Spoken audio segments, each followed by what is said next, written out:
আসসালামু আলাইকুম বন্ধুরা, কেমন আছেন সবাই? আশা করি সকলেই ভালো আছেন। তো বন্ধুরা, আজকের এই ভিডিও থেকে আমি আপনাদের সাথে ফেসবুকের একটি নতুন আপডেট নিয়ে কথা বলবো, যে আপডেটটি আপনাদের সকলেরই জানা উচিত। বিশেষ করে আমরা এই মুহূর্তে যারা ফেসবুক ইউজ করি বা এখন যারা আমরা ফেসবুক ইউজ করি, তারা প্রত্যেকেই কিন্তু ফেসবুকে বিভিন্ন ভিডিও এবং ছবি আপলোড দিয়ে থাকি বা প্রোফাইল পিক আপলোড দিয়ে থাকি। সম্প্রতি কিন্তু আমরা সেই প্রোফাইল পিকগুলো বা সেই ছবিগুলো কিন্তু খুব ভালো মানের ক্যামেরা দিয়ে তুলি, কিন্তু আমরা যখন ফেসবুকে সেই ছবিটি আপলোড করি তখন তার রেজুলেশনটা কিন্তু একবারে নষ্ট হয়ে যায়। বিশেষ করে আপনার সেই প্রোফাইল পিকটি আপলোড হওয়ার পর বা আপনার কোনো পিকচার আপলোড হওয়ার পর কিন্তু সেই পিকচারের মান সম্মান কিন্তু একেবারে নষ্ট হয়ে যায়, সেটি কিন্তু একবারে রেজুলেশন খারাপ হয়ে যায় এবং পিকচারটি কিন্তু দেখতে খারাপ লাগে। কিন্তু বন্ধুরা, এখন থেকে আপনারা চাইলে কিন্তু আপনার সেই পিকচারটিকে একদম এইচডি কোয়ালিটিতে আপনি আপলোড করতে পারবেন এবং এইচডি কোয়ালিটিতেই সেই পিকচারটি থাকবে।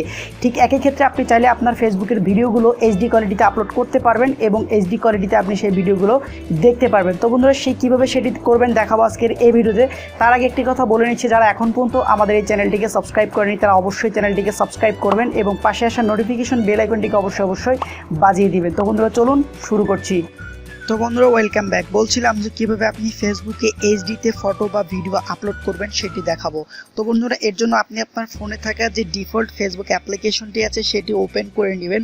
যাদের এটি আপডেট দেওয়া নাই তারা অবশ্যই আপডেট দিয়ে নেবেন। আপডেট দেওয়ার পরে কিন্তু আপনি এই সুবিধাটি পাবেন। তো বন্ধুরা, জাস্ট আমি এখন ফেসবুক অ্যাপ্লিকেশনটি এখান থেকে ওপেন করে দিচ্ছি। তো বন্ধুরা, অ্যাপ্লিকেশনটি ওপেন করার পর ঠিক এরকম একটি ইন্টারফেস চলে আসে, এটা আমরা সবাই জানি। তো উপরের দিকে দেখতে পাচ্ছেন এই যে থ্রি ডট একটি আইকন আছে বন্ধুরা, এইখানে ক্লিক করবেন। দেন এখানে ক্লিক করার পর একটু স্ক্রল করে নিচের দিকে চলে আসবেন। একদম নিচের দিকে আসার পর এখানে একটি সেটিংস পেয়ে যাবেন, সেটি হচ্ছে সেটিংস অ্যান্ড প্রাইভেসি নামে একটা অপশন আছে বন্ধুরা, জাস্ট এইখানে একবার ক্লিক করে দিবেন। দেন এখানে ক্লিক করার পর আরও একটি সেটিংস নামে অপশন পাবেন বন্ধুরা নিচের দিকে। এই যে সেটিংস নামে অপশনটি জাস্ট এইখানে একবার ক্লিক করবেন। তো এইখানে ক্লিক করার পর একটু লোডিং হবে এবং লোডিং হওয়ার পর এখানে একটা অপশন চলে আসবে। তো বন্ধুরা, দেখতে পাচ্ছেন একটি অপশন এখানে চলে আসছে। তো স্ক্রল করে আরও নিচের দিকে যাবেন। তো যাওয়ার পর এখানে একটি অপশন আপনি পেয়ে যাবেন, সেটি হচ্ছে মিডিয়া অ্যান্ড কন্ট্রাক্টস নামে একটি অপশন এখানে চলে আসছে। তো বন্ধুরা, এই যে দেখতে পাচ্ছেন মিডিয়া অ্যান্ড কন্ট্রাক্টস নামে একটা অপশন নিচের দিকে আছে, এই যে অপশনটি জাস্ট এখানে একবার ক্লিক করে দিবেন। তো এখানে ক্লিক করার পর অনেকগুলো অপশন আপনি এখানে পেয়ে যাবেন। পাওয়ার পরে নিচের দিকে দেখতে পাচ্ছেন এই যে upload photo in HD, upload video in HD, এটা আবার এইচডি করা আছে। তো আমি আপনাদেরকে আবারও করে দেখাচ্ছি। তো আপনার এখানে কিন্তু এটি অফ থাকবে। তো অফ থাকার ক্ষেত্রে আপনি জাস্ট কি করবেন, এখানে অন করে দিবেন এটা।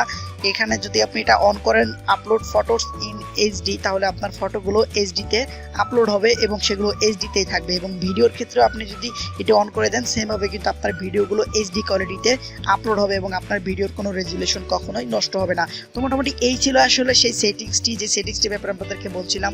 তো এই সেটিংসটা অবশ্যই ইউজ করবেন, তাহলে আপনার ফটোগুলো বা ভিডিওগুলো অবশ্যই বেটার কোয়ালিটিতে আপলোড হবে এবং দেখতে খুবই দারুণ হবে। তো বন্ধুরা, এই ছিল আসলে সেটিংস। কেমন লাগলো সেটিংসটা অবশ্যই কমেন্ট বক্সে জানাবেন। যদি ভালো লাগে অবশ্যই একটি লাইক দিবেন এবং এরকমই নিত্য নতুন ভিডিওগুলো সবার আগে দেখার জন্য অবশ্যই আমাদের চ্যানেলটিকে সাবস্ক্রাইব করবেন। তবে সবাই ভালো থাকবেন, সুস্থ থাকবেন। দেখা হবে পরবর্তী ভিডিওতে নতুন কোনো টপিক নিয়ে, নতুন কোনো বিষয় নিয়ে। আল্লাহ হাফেজ।